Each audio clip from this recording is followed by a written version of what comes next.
políticos. Los factores políticos son muy influyentes porque determinan las políticas formales o no, que pueden ir desde la educación hasta la vestimenta. La planificación lingüística es una de las formas directas en que el sistema político ejerce influencia en el idioma de la comunidad investigada. ¿Por qué me gusta mucho que hablemos de este tema de este nivel restringido? A veces nos equivocamos y queremos cambiar, que la gente cambie cosas. Y vamos a la comunidad y le damos sermones para que la gente cambie. Y no tienen ellos la posibilidad de cambiar ellos, sino que es a otro nivel. Por eso es bueno entender esto de los niveles. Y me gustó mucho cuando fui a los Yaneshas el año pasado, porque los chicos que fuimos a hacer el método de participación comunitaria en la escuela, como 5 o 6 de los 30 usaban kushma. La kushma es una vestimenta tradicional de la mayoría de las lenguas arawak, que es como una familia lingüística y es un tipo es una tela doblada nomás con un agujero que va a la cabeza y las mangas, y eso se tiñe con una corteza de árbol y le hacen algunos diseños. Algunas etnias tienen diseño, creo Ayánica y Yanesha tienen diseño, Nomachiguenga es lisa, y hay otras lenguas arawak que tienen diferente tipo de kushma. Tradicionalmente, y hoy algunos de ellos todavía mantienen la kushma en la comunidad, pero los Yanesha ya no. Pero ahora desde el Ministerio de Educación les han exigido a los alumnos que o usan el uniforme escolar, que es una camiseta blanca con un pantalón azul, o la kushma, pero no pueden llegar con otra ropa. Entonces los niños han vuelto a usar la kushma porque es más cómodo que usar el uniforme y es más accesible para ellos, más barato comprar kushma que comprar un uniforme, ¿sí? Para el uniforme tienen que ir al pueblo, la kushma se la hace la abuelita. Entonces, desde una política lingüística para restablecer la tradición, viene detrás de que porque ellos usan todo esto, las ONG vienen y ayudan, y hay más plata en el lugar, ¿sí? Pero es una política del Ministerio de Educación que los niños van con uniforme o van con kushma, y de alguna forma están haciendo que estos niños usen y revaloricen ahora algo que se estaba perdiendo en la comunidad. Y me gustó que cuando los hicimos presentar, los que usaban la kushma se presentaron en Yanesha. Entonces, hay cosas que vienen de un nivel más alto, que tal vez si los padres mandaban los niños con kushma a la escuela sin que fuera una ley, les hubieran llamado la atención, ¿sí? Y les hubieran dicho, no, el niño tiene que venir con uniforme. Pero al venir del Ministerio de Educación ya es diferente, ¿sí? Entonces nosotros tenemos que tener conocimiento. Por muchos años, me puedes corregir, Susana, el ILB tenía un representante ante el gobierno y tenía personas que se dedicaban a leer las leyes y a estar al día con las leyes de los gobiernos que favorecían o no la educación, ¿puede ser? Bueno, yo me acuerdo que en Perú estaban mucho en eso.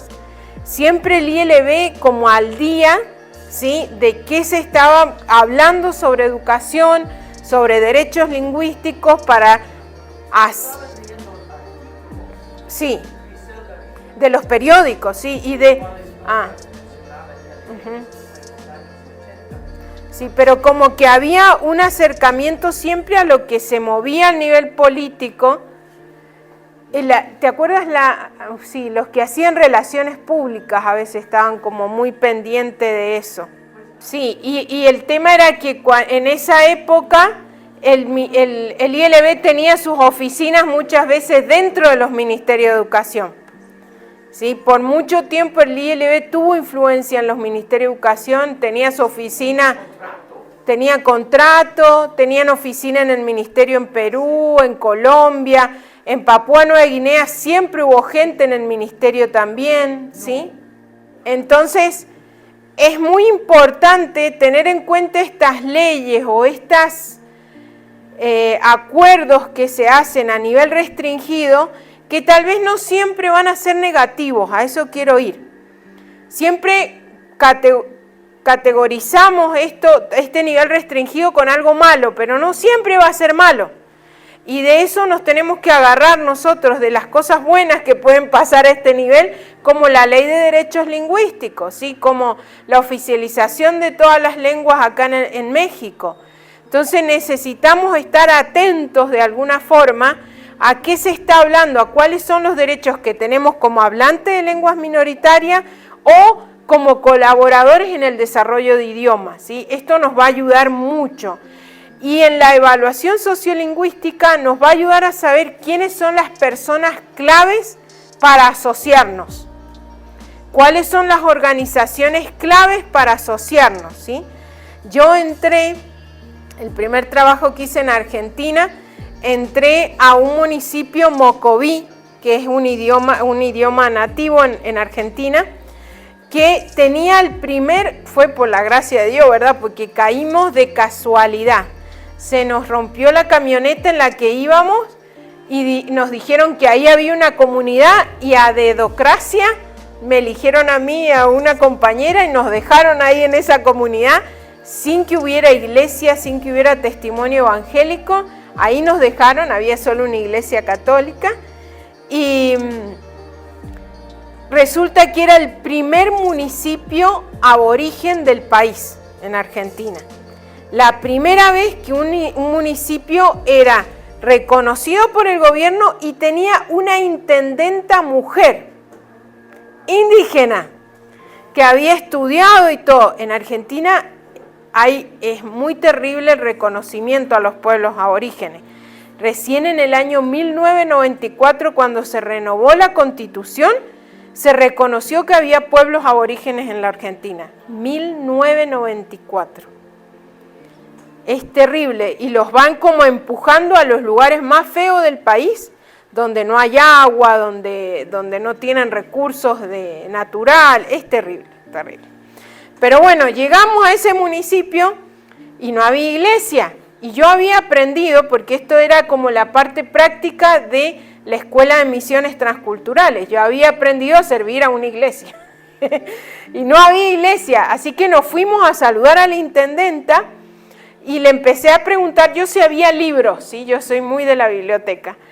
Y si había libros, y no tenemos un libro de la historia del pueblo, no tenemos nada escrito. Y me dice, ¿por qué no lo escribís vos? Me dice la intendenta a mí.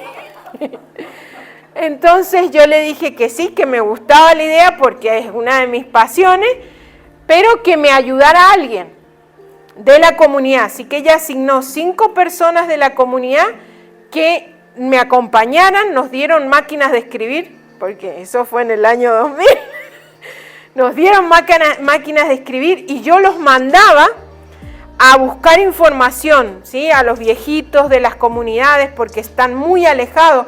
A veces yo hacía 25 kilómetros en una bicicleta para llegar a las casitas más alejadas que teníamos de la comunidad. Hicimos ahí la investigación del idioma, yo hice la parte del idioma y ahí fue que me apasionó toda la lingüística y mi trabajo llegó a las manos de Steve Marler y por eso fue que me involucré. Pero yo me fui a los conventos franciscanos a buscar información sobre el idioma, ver, porque la gente ya casi no lo hablaba. Entonces, bueno, la cosa fue que ese nivel restringido fue el que nos dio la entrada a nosotros. Y nos dio la posibilidad, hicimos el libro de la historia, se publicó todo, muy interesante. Y la intendenta tuvo tan buena experiencia con nosotros que dejó que viniera una iglesia a establecerse. Y una iglesia de una denominación se estableció ahí. Los primeros convertidos que bautizamos fueron esos 5 que anduvieron conmigo. Que es muy interesante porque 2 eran catequistas del lugar, pero eran católicos nominales, ¿sí? No eran católicos practicantes. El sacerdote venía como una vez cada 2 años a casar, a bautizar, una cosa así, pero no era que practicaban. Entonces nosotros tenemos que ser muy estratégicos de conocer, y en esto va la investigación de biblioteca, conocer esas personas claves que a mí me van a dar entrada. Y me van a dar entrada, pero no así nomás, sino que me van a dar la posibilidad de que la gente a mí me reciba y pueda recibir el trabajo que vamos a hacer, ¿sí? Entonces tenemos que ser muy inteligentes en buscar esas personas claves, ¿sí? Pedir, no creo que tiene que ver tanto con la inteligencia como con el discernimiento espiritual, que el Señor nos guíe a ver cuáles son esas personas claves, ¿sí? En ese nivel restringido, ¿sí? ¿A dónde tengo que ir yo a hablar para que me puedan escuchar, ¿sí? Dice, si un idioma mayoritario está dotado de un estatus simbólico que afirma su superioridad sobre los idiomas minoritarios, se plantean cuestiones de justicia social, ya que los hablantes de las minorías lingüísticas pueden quedar excluidos del acceso a la pertenencia al grupo más poderoso. Un poco de lo que hablábamos con el inglés o el español, ¿sí? Cuando tienen estos idiomas mayoritarios tanto estatus, ¿sí? Van a hacer de que las personas se sientan menos solo por hablar un idioma que no es esos idiomas mayoritarios, ¿sí? Y eso también viene de las políticas lingüísticas.